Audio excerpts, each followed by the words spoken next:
Salut mes petits cactus, comment ça va?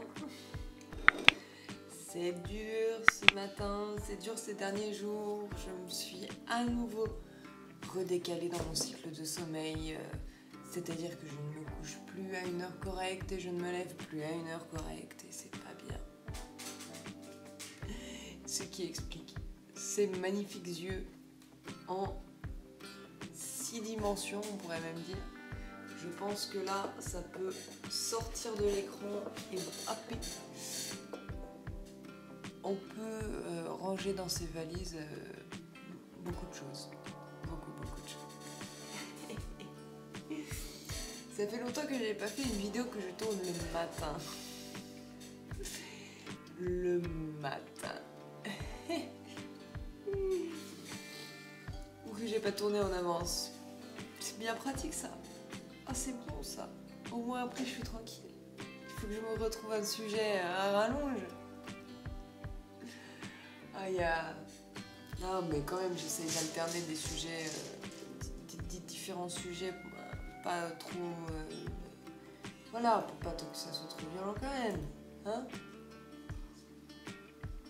Bon, vous avez pris votre café, mangé, tout ça. Le 27 octobre, donc il y a quelques jours, c'était la journée de la dépression. Et ça tombe bien, parlons-en. Parlons-en. Donc moi je suis... en tout cas je me soigne pour la dépression. C'est-à-dire que je suis plus dans un état dépressif comme j'ai pu l'être. Et je me soigne pour ça.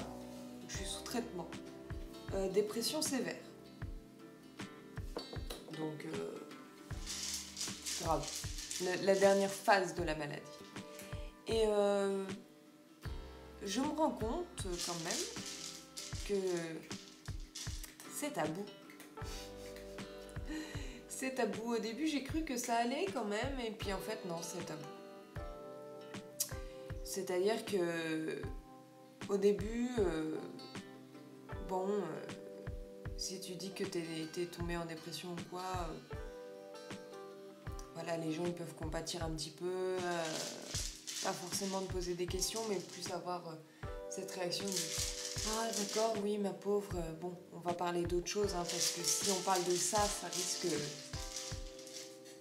Ah, n'en parlons pas, juste ok.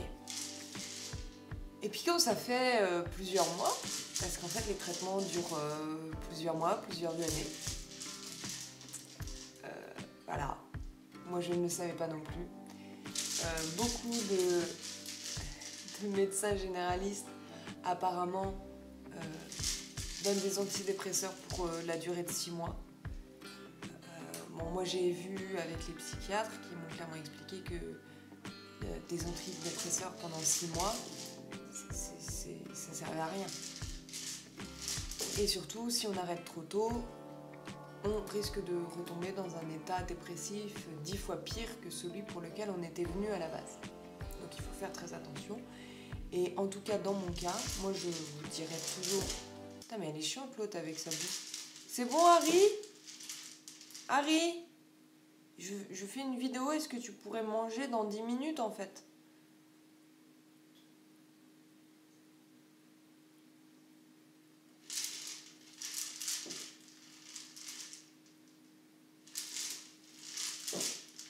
Voilà. Oh, ça va être chiant. Hein. Donc voilà, ce bruit. Et ben, je vais vous montrer. Voilà, le bruit constant de ma vidéo, c'est tout simplement mon chat qui... Non mais attends, je rêve, elle vient de décider d'arrêter de manger. Donc, on avait un bruit chiant dans tout le début de la vidéo. Au moment où je le filme, elle décide d'arrêter de manger. Oh mais les chats, je vous jure. Bref. Donc, qu'est-ce que je voulais dire? Oui, donc en fait, le traitement contre la dépression, t'en as pour... en tout cas, dans mon cas, t'en as pour plusieurs années. Bien sûr, je préconiserais toujours que vous en parliez à votre médecin, à votre psychiatre, à celui qui vous suit, à celui qui suit vos traitements, et c'est lui qui saura comment faire, qui connaît au mieux, et vraiment de suivre tout ça. Donc le fait est qu'au début, bon, les gens ils veulent pas trop t'en parler parce qu'ils se disent ah, c'est très frais. J'imagine qu'ils disent ça, quoi, c'est frais. Ou peut-être que ça leur gêne de parler de la dépression. Et puis c'est vrai que voilà, le pourquoi du comment, qu'est-ce qui s'est passé pour que tu tombes là-dedans. Parce que c'est ça, on se dit que la personne a fait quelque chose pour tomber malade. C'est pas comme une grippe ou ce genre de choses. La personne est, le patient en tout cas, est coupable d'être tombé en dépression. Bon. Donc, toujours est-il que dans les premiers temps, on va plutôt pas trop t'en parler par un peu gentillesse, peut-être tabou aussi quand même, mais plutôt avec pitié, on va te regarder. Et puis quand ça fait quand même plusieurs mois, et moi maintenant aujourd'hui, je rigole un petit peu, je rigole je fais des blagues là-dessus. Voilà, parce que ben oui, depuis que je prends mon traitement, etc., je vais mieux. Donc j'en rigole. J'en rigole parce que c'est une bonne chose. Pour moi, en tout cas, voilà, c'est une bonne chose. On a trouvé le bon traitement, je vais bien. Donc pourquoi est-ce que je pourrais pas rigoler du fait que je prenne des médicaments tous les jours Voilà. Et ça gêne. Ça gêne de fou. Ça gêne vraiment. Les gens sont extrêmement gênés par rapport à ça. Eux peuvent me raconter leurs problèmes de santé et quand je leur dis que bah oui, je suis sous traitement et que je dis que c'est par rapport à la dépression, je vais avoir une réaction beaucoup moins empathique, beaucoup plus ah ouais, c'est vrai, toi t'as ce truc là. Et du coup, je me dis, mais je crois que c'est tabou parce que franchement, si on en parlait, ça serait plus simple. Parce qu'on pourrait juste comprendre d'où ça vient, pourquoi, qu'est-ce qui se passe, au lieu de ne pas vouloir en parler, rester dans cette méconnaissance et finalement avoir ces réactions-là. Et je trouve que ça tombe bien. Je trouve que tout ça tombe bien, que jeudi dernier, là, je crois que c'est jeudi, mercredi, où c'était la journée de la dépression, parce que moi je voudrais en parler et je voudrais aussi aborder le comment je sais que je suis en dépression. Parce que j'ai eu aussi cette question de ok, et en fait comment je sais si je suis en dépression ou pas? Parce qu'on ne nous apprend pas. Ça c'est un gros problème, c'est que on ne nous apprend pas à gérer notre santé mentale.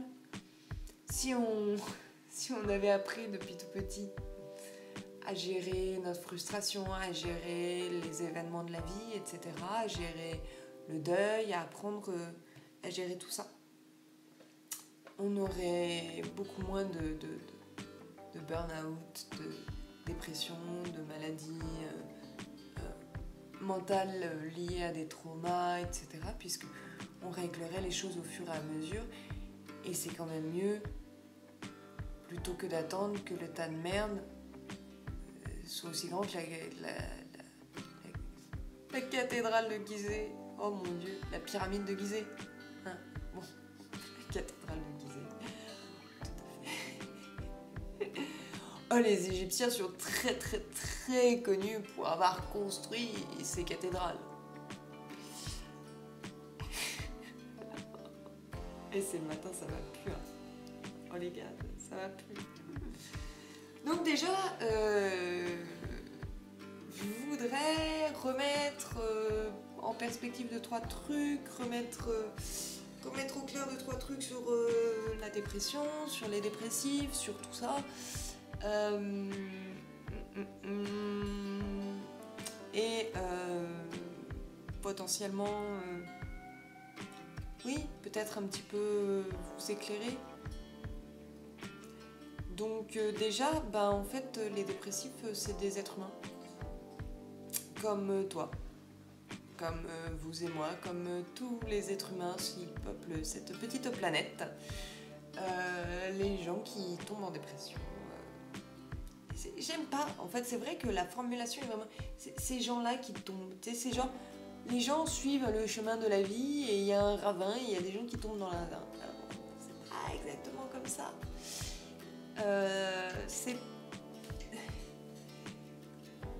C'est pas exactement comme ça.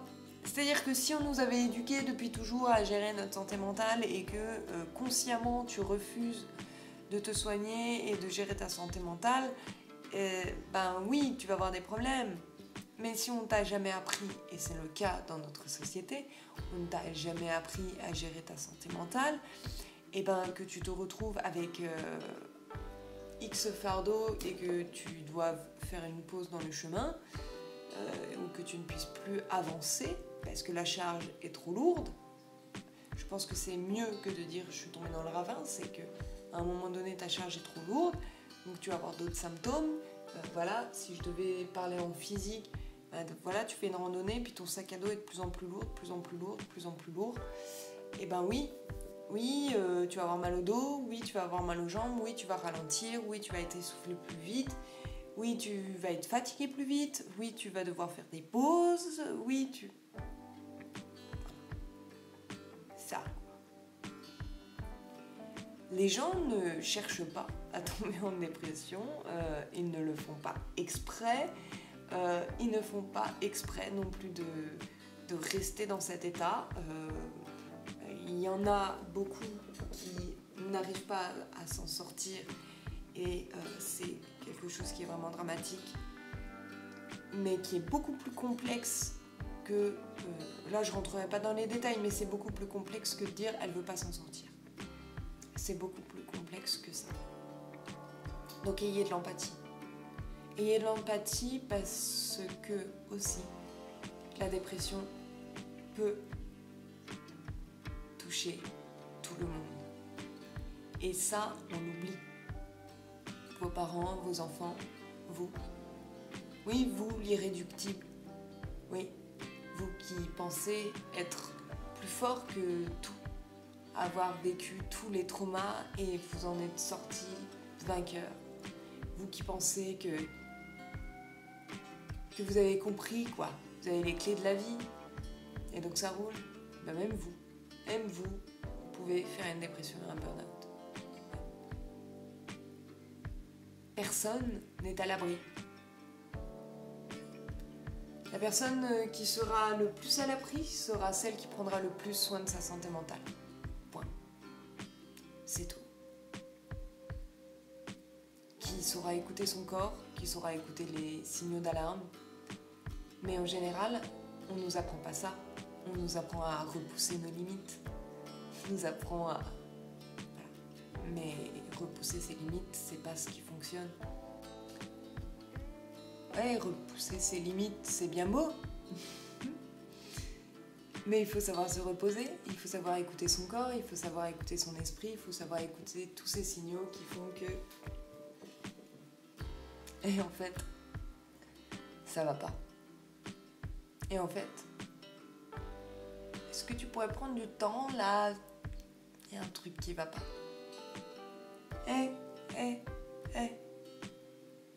Bon.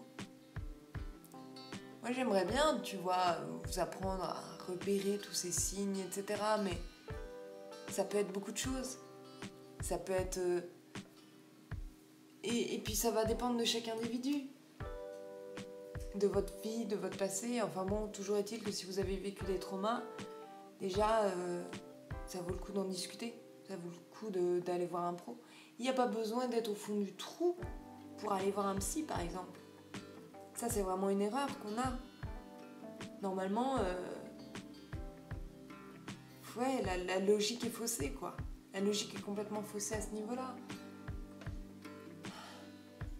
Normalement, un bon médecin devrait faire en sorte que tu sois en bonne santé et pas être là quand tu es en mauvaise santé. Et la logique est complètement faussée. En tout cas, sachez-le. quoi qu'il vous arrive, même quand vous allez bien, vous pouvez aller voir un psy. À partir du moment, en tout cas c'est ce que j'estime, peut-être que je me trompe, je ne suis pas Dieu, hein, je ne suis qu'un super cactus. Mais à partir du moment, moi j'estime, où vous allez avoir des choses qui vont vous bloquer dans votre vie. Ça peut vous bloquer dans votre quotidien, typiquement être régulièrement en retard, ne pas réussir à être à l'heure, ne pas réussir à se lever, ne pas réussir à se mettre au travail. Ça peut être des maladies répétitives, vous bloquez une articulation sans arrêt. Voilà, vous avez des migraines à répétition à chaque fois qu'il y a telle situation, etc. Pour moi, ça peut, pas toujours, mais ça peut être des signes qu'il y a des choses à régler, psychologiquement. Ça peut être aussi, ça peut être des plaques, ça peut être avoir mal au ventre, faire des plaques sur la peau, par exemple, etc. De tout. C'est là où, en fait, voilà, les symptômes sont très large. En tout cas, si vous ne prenez pas soin de votre psyché, elle essayera de vous le dire. Elle va essayer de communiquer avec vous. Par le physique, par le mental, elle va essayer de communiquer avec vous et vous dire il y a un problème, il y a un problème, il y a un problème.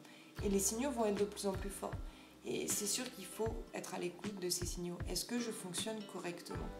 Est-ce que je dors, je mange normalement, je me sociabilise normalement, etc.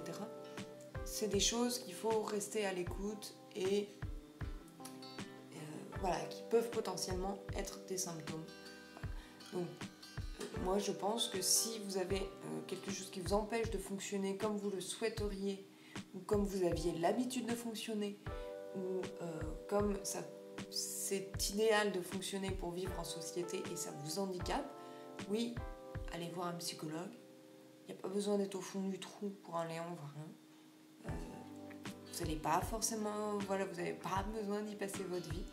Il y a peut-être des petites choses à régler et à remettre sur les rails, à réfléchir un petit peu sur 2-3 trucs dans votre vie et puis on se remet bien, on se remet en parallèle, on va dire, bien les lignes doivent rester bien parallèles entre le corps et la psyché. Et c'est là où, voilà, comme je disais, voilà, il faut toujours en faire plus, toujours se dépasser, etc. On nous accuse d'être faible, d'être tombé en dépression, etc. Est-ce que je dois aussi me permettre de dire qu'on nous a aussi conditionnés à nous dépasser et à nous dire que l'esprit était plus fort que que le corps est plus fort que l'esprit, etc. Enfin, qu'en voulant on pouvait, et tout ça c'est tellement malsain, quoi, que je veux dire, évidemment que ça crée des dysfonctionnements Donc voilà, ça arrive et peut arriver à tout le monde. Faites attention, soyez empathique. N'hésitez pas à aller chez le médecin, il n'y a rien de tabou d'aller chez un psy, merde. Il n'y a pas de problème, t'as pas besoin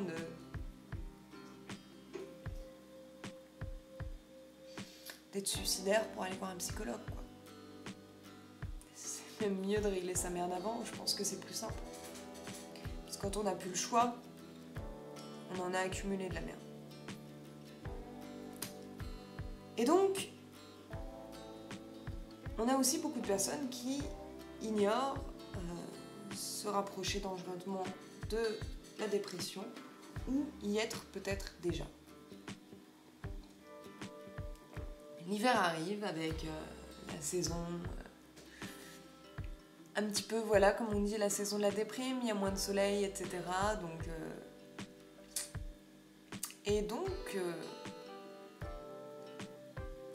comment savoir si je suis en dépression? Donc, je vous mettrai dans la description le lien. Je me base du coup sur un article de Sciences et Avenir qui parle justement les symptômes de la dépression. C'est un article très très court pour justement faire la différence entre, comme ils disent, voilà, simple vague à l'âme, petite déprime saisonnière, blues ou véritable dépression. Il n'est pas toujours facile de faire la différence, sachant que voilà, dans le langage courant, tous ces mots sont utilisés un petit peu pour dire la même chose, mais en fait, la dépression répond à des critères très précis, fixés par l'OMS et l'Association américaine de psychiatrie. Donc il y a 9 symptômes caractéristiques de la dépression. Premier symptôme, une tristesse quasi permanente, avec parfois des pleurs. Deuxième, une perte d'intérêt et de plaisir pour des activités auparavant considérées comme plaisantes. Un sentiment de dévalorisation et de culpabilité excessif ou inapproprié. Des idées de mort ou de suicide. Un ralentissement psychomoteur. Une fatigue asthénie, souvent le matin. Une perte d'appétit, souvent associée à une perte de poids. Des troubles du sommeil, en particulier les insomnies matinales. Et des difficultés d'attention, de concentration et de mémoire. Donc ça va être les 9 gros symptômes de la dépression. Oui, c'est 9. Hein. Oui. Et donc, ce qu'ils disent dans l'article, c'est ceci. Au-delà de 8 de ces symptômes ressentis presque tous les jours, depuis au moins 2 semaines, dont obligatoirement l'un des 2 premiers de la liste, vous êtes en dépression sévère. Donc, si vous avez en gros tous les symptômes, ça dure tous les jours, depuis au minimum 2 semaines, dépression sévère. Entre 5 et 7 de ces symptômes, puis ces 2 dernières semaines, tous les jours, dépression modérée, et au moins 5 de ces symptômes, vous êtes en dépression.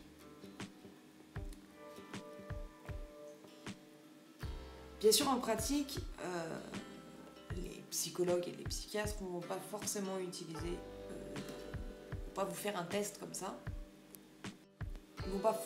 Les médecins ne vont pas forcément vous faire un test, etc. Alors, lorsque j'ai été en clinique, on avait toutes les semaines un test à remplir pour savoir comment était notre impacteur mental et s'il s'améliorait ou se dégradait. Ça permettait aussi d'ajuster les traitements, ça permettait beaucoup de choses. Ça permet de savoir, ok, tel patient, il en est où? Est-ce qu'il est suicidaire? Est-ce que ça va mieux? Et je vous avais montré ça, je crois, dans ma vidéo sur la dépression. Vidéo un petit peu peut-être difficile à voir, mais où dedans je filme justement les questionnaires à remplir qu'on nous donnait en clinique toutes les semaines. Donc déjà, voilà, je vous mets l'article dans la description. Si en effet vous avez beaucoup de symptômes qui ressurgissent, qui sont des symptômes récurrents, c'est-à-dire que ça n'est pas passager, on parle de ça fait 2 semaines que vous êtes comme ça, on s'alerte. On n'attend pas 6 mois, 1 an. Plus ça fera longtemps que vous attendrez, plus ça sera difficile à soigner. Ce que j'ai envie que les gens comprennent vraiment, c'est que la dépression, c'est une maladie. Comme toutes les maladies, le but final d'une maladie, que ce soit la grippe, la Covid-19 ou la dépression, la finalité des maladies, c'est la mort. C'est de tuer l'autre. Et donc, c'est inévitable que si vous restez en dépression sans vous soigner, vous allez mourir. Donc, soit, on va dire comme une grippe, vous arrivez, entre guillemets, de vous-même à vous battre. Bon, c'est un petit peu aléatoire, quoi, mais bon, c'est possible. Soit vous prenez les antibiotiques nécessaires. Donc, c'est-à-dire, vous allez voir un médecin, pas forcément qui vous donnera un traitement, hein, tout. je suis pas sûre si toutes les dépressions nécessitent un traitement médicamenteux. Ça, vraiment, je n'en sais rien. Toujours est-il qu'au moins aller voir un médecin qui vous dise « Ah oui, oui, vous avez bien une grippe. Bon, bah, du coup, on va surveiller ça. » Parce que si, même si vous êtes jeune et en bonne santé, si la grippe, elle part en couille, et puis... c'est quand même mieux de savoir. Ah oui, une grippe, c'est pas censé durer 3 mois, par exemple.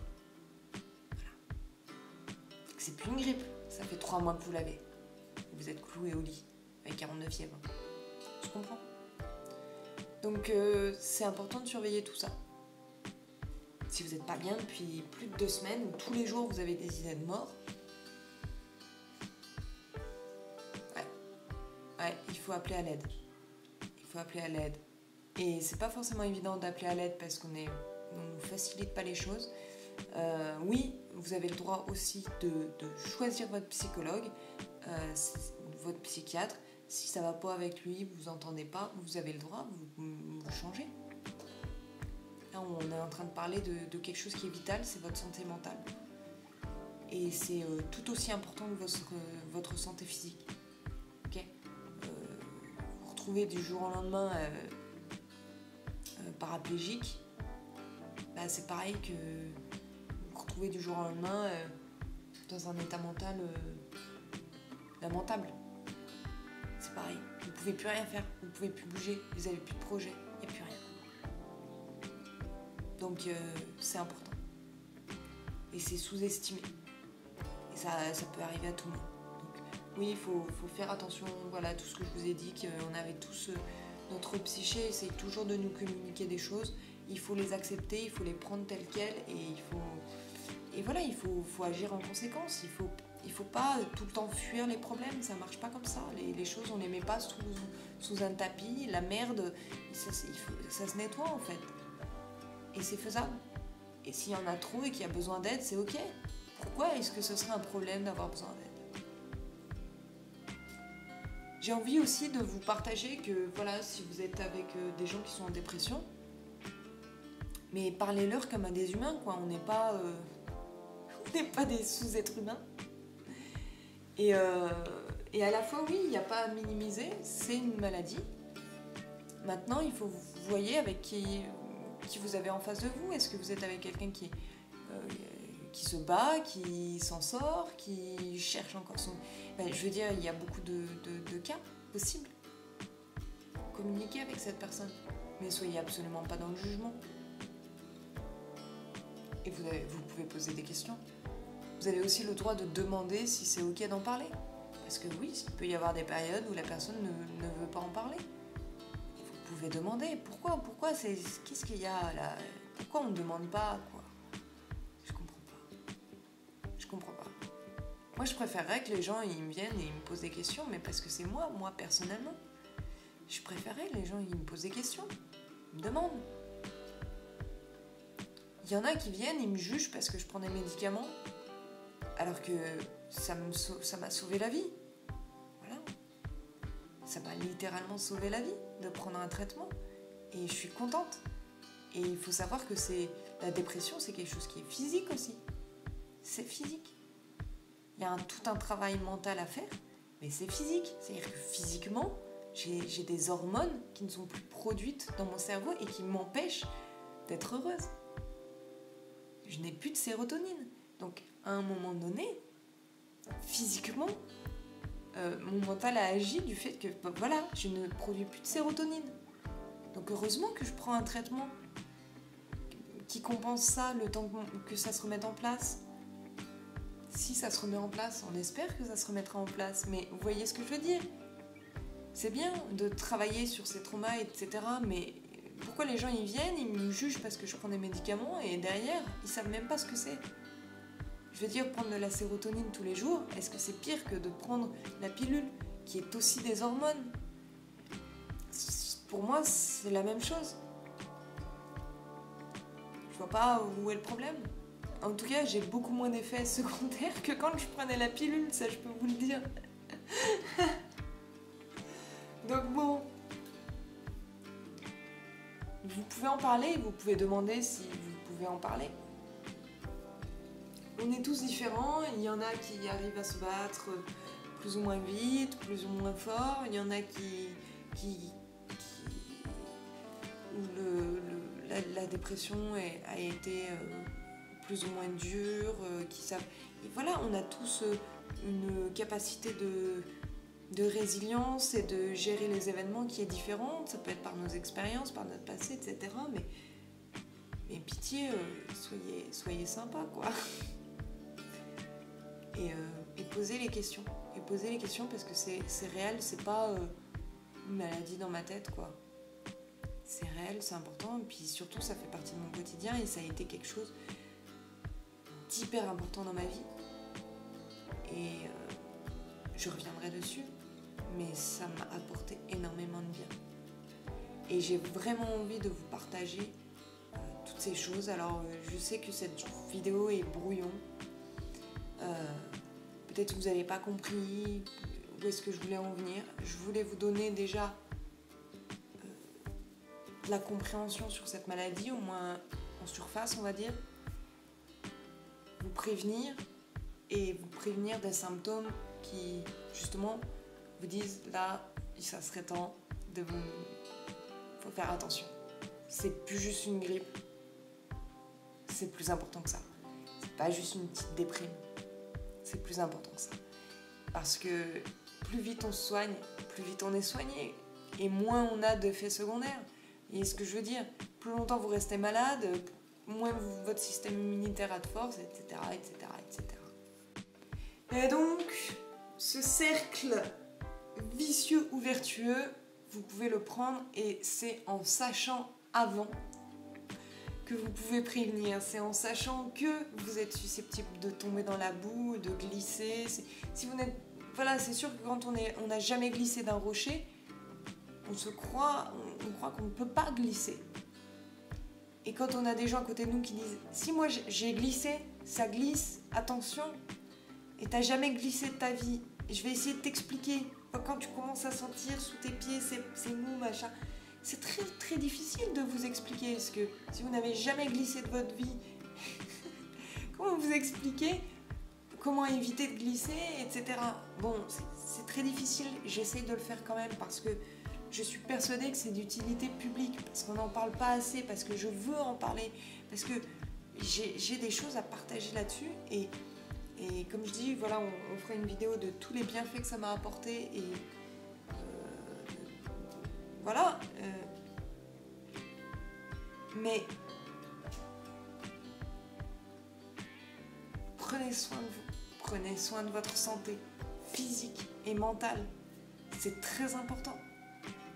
Il suffit pas de faire du sport pour être en bonne santé. C'est important aussi. Il faut prendre soin de son corps. Mais des fois, on peut pas prendre soin de son corps parce qu'on ne prend pas soin de son âme. Enfin, de son âme, vous appelez ça comme vous voulez, de votre mental, de votre psyché, de votre subconscient, etc. On se comprend, je ne veux pas rentrer dans des délires religieux, etc. Chacun ses croyances. Donc, bref... Je vous en prie mes petits cactus, soyez intelligents, indulgents, empathiques autour de vous, apportez beaucoup de bienveillance, de l'amour, mais aussi envers vous-même. Il est possible que vous ayez besoin de vous protéger de personnes qui sont malades et c'est ok, vous avez le droit. Vous avez le droit de ne pas vouloir gérer ça, etc. Pour autant, faites-le en pleine conscience, faites-le avec amour, envers vous-même et envers les autres. Et voilà. Et du coup, là, on arrive sur rien à voir, c'est fini, hein, c'est bon, j'arrête avec ma dépression, j'arrête d'en parler. Oui, c'est bon, j'arrête, j'ai compris, j'arrête. N'insiste pas, j'arrête.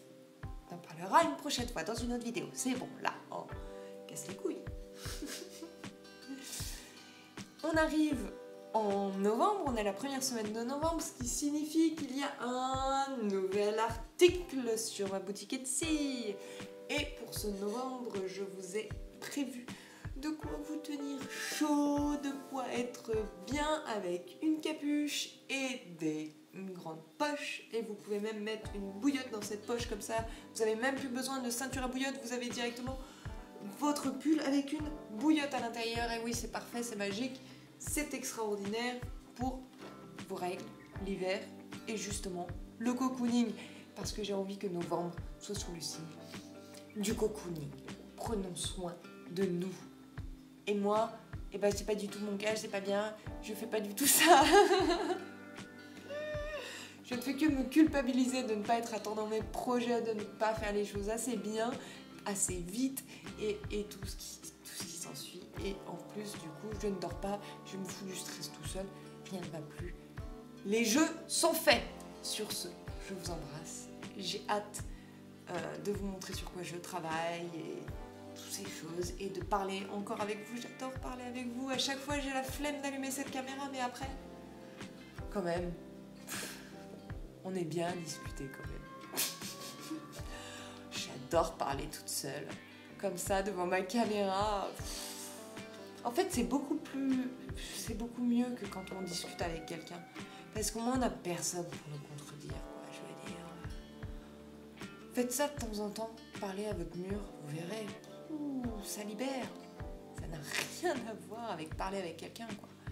Dire au moins, personne ne nous coupe la parole. Hein? Répondez-moi dans les commentaires. Coupez-moi la parole dans les commentaires, je vous en prie, putain, je suis une tarée qui parle toute seule de choses là, comme ça, face à mon portable. Alors merde, coupez-moi la parole, faites quelque chose. Faites quelque chose, arrêtez cette folie là. Allez. On s'arrête là. Je vous embrasse. Je vous aime et passez une bonne semaine. Et regardez. Oh, mes yeux ont eu le temps de passer de la 6 dimensions à la 4D. On est beau. Allez, go. C'est parti pour une semaine de folie. Je vous aime.